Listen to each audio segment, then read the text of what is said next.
Hello,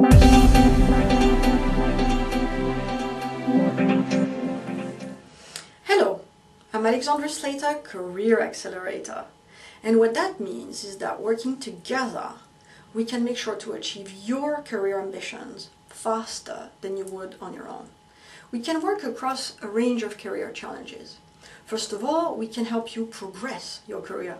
For example, by devising a strategy which will ensure that you get this promotion that you so clearly deserve. Or we can help you repackage your skills so that you can make a bid for a different role, possibly one with more responsibilities.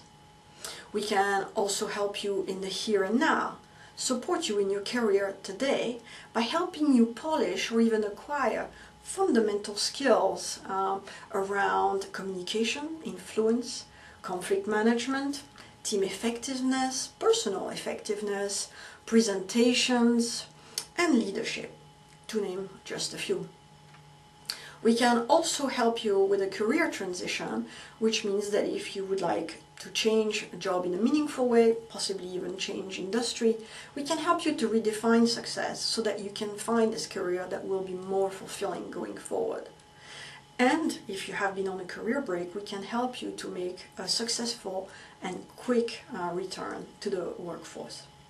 The point is that working together, we will make happen your career ambitions in a time and cost efficient way.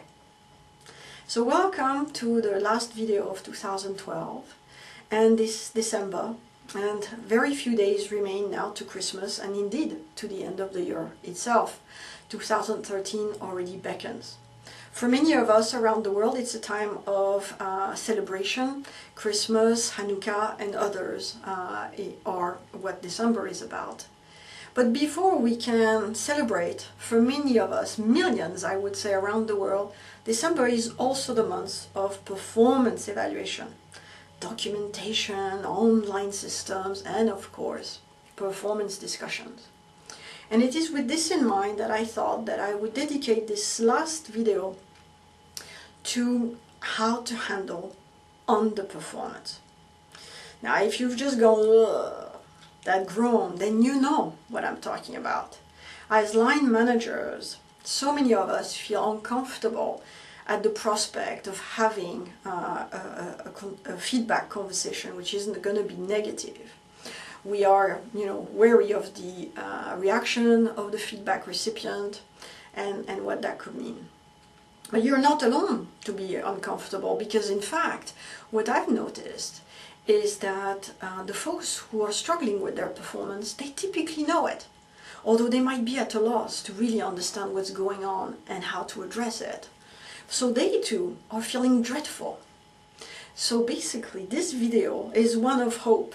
It is to give the line managers the tools to end both their misery, their discomfort at the prospect of a challenging conversation around performance, and end, of course, their team members' misery as well, so that these conversations end in not just tears.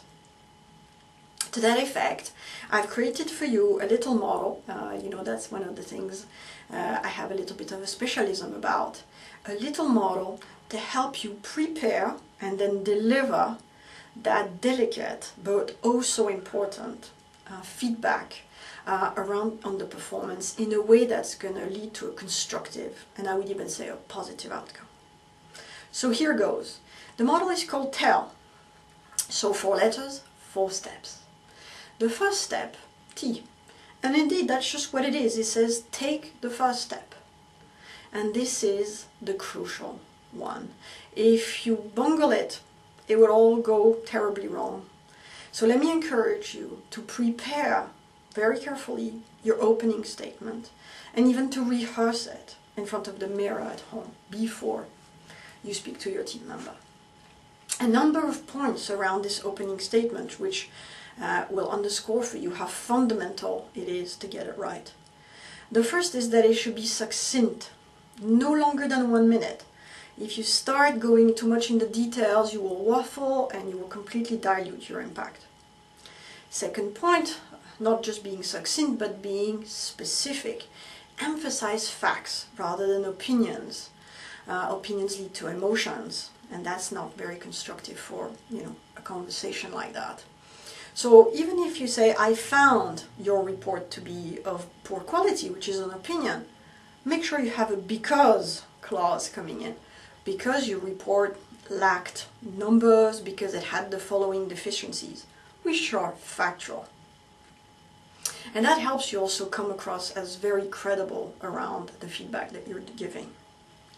The third point is around owning your feedback.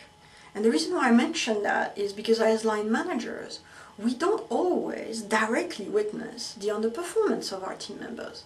Sometimes it happens when we're not looking with other people, and therefore we have feedback from third parties that we need to relay to our team members around their underperformance. And so here a word of caution, which is don't use the passive voice. Don't say they said. You need to own it. So something around, I understand that during the credit committee, your presentation was of poor quality because your numbers were inaccurate and you had missed a number of issues. Right? So again, you see that because clause, which is very factual, and because you started the sentence with this I understand, means you now own that third-party feedback. And nobody can play games with you around trying to create difficulty for you because you're relaying somebody else's feedback. So that was point number 3 around that opening statement. Fourth element around the opening statement, deal with one issue at a time. Often, and in fact I have not seen it to be otherwise, underperformance manifests in a number of ways. And so there are a number of things to address in an underperformance conversation. But don't bundle them, because again that means your opening statement will no longer be able to be succinct. It will run for several minutes, and that means that you will dilute your impact. So you need to address each issue, the whole of them, of course, becoming the sum of the underperformance of that person, one at a time. So that means you need to be ready to have either quite a long conversation or, possibly more realistically, a series of smaller conversations where you deal with the issue one at a time. Last point, even though this is the opening statement, it needs to have some sort of a closing.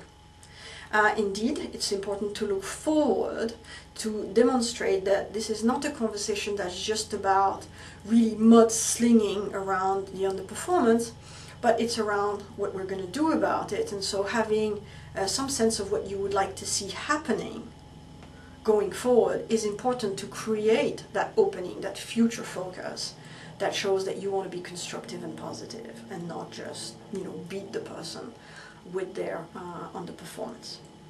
So that's the conclusion of step 1, take that first step, the T stage. And you've seen that I have spoken to you at length, and I won't be so lengthy with the other points, I promise, but it is because it is so essential that you get it right. Now let's move to the second step, which is E for exchange. And indeed, now that you've had your say and you've delivered that opening statement in a very powerful, succinct, factual way, you need to stop talking. And you need to start really listening. Because now is the moment for the feedback recipient, your team member, to tell you their experience of the situation that's being discussed. And here are a number of things I want to draw your attention to. First, denial. That's the biggest risk in on the performance discussion, the knee-jerk reaction of denial. Denial is visible in either two ways. First, silence, prolonged silence, or emphatic objections. So if you hear either one of them, break the conversation. Press the pause button, invite your team members to, take some time to think, and then say, we'll continue this conversation this afternoon, the next day. Don't give a big time lag. Again, to show your credibility, to show that you really mean to discuss this. You're not shying away from any of this. It will give your team member, if he or she is in denial, the time to calm down, to start thinking about the experience, what is it that happened in that credit committee, and to come back into more of a dialogue and indeed engage with you in that phase of exchange. Because here is the occasion for you, the two of you, to align on the truth of the issue. And so if you get some very lame excuses, by all means bat them down. But you may hear, and therefore you need to acknowledge, any legitimate concerns or objections, problems that the person has had, which could be impacting their performance and accounting for part, at least, of the underperformance. So by this process of exchanging, you starting with your opening statement and them telling you about their experience, with an attitude of respect, active listening, you work together collaboratively towards a mutual understanding of the situation. And being aligned there gives you the right springboard to look at the future constructively together. So it's not about blame, right? Not about mudslinging, as I said earlier. It's about giving an adult the opportunity to take appropriate responsibility for their actions. Very different. And so, step 3, the first L, and that's link. The linking phase is quite important, and yet I've noticed many people seem to completely bypass it.